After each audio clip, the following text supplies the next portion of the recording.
Hello friends, welcome back to my YouTube channel. This is Bilal and you are watching Bilal Mobiles RYK YouTube channel. In this video, I am going to show you how to disable and turn off keyboard sounds on iPhone. So guys, without waste your time, let's start this video. Firstly, you can see appears on screen, open any app and type something.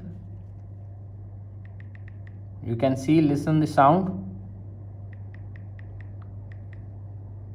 How to turn off and disable iPhone keyboard sound. Simply close the app and open the settings, and you can see appears on screen. Second bar is notification, sounds and haptics, focus and screen time, sounds and haptics. Little bit scroll up to find keyboard feedback. Tap on it. You can see appears on screen two options, sounds and haptic. You can see toggle, turn it off and go back. Open again app, type something.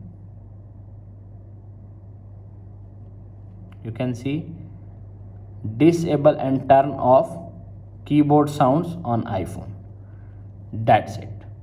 After watching this video, I hope you will all know how to turn off and disable iPhone keyboard sounds. If video is helpful for you, please don't forget to share and subscribe my YouTube channel. Thanks for watching.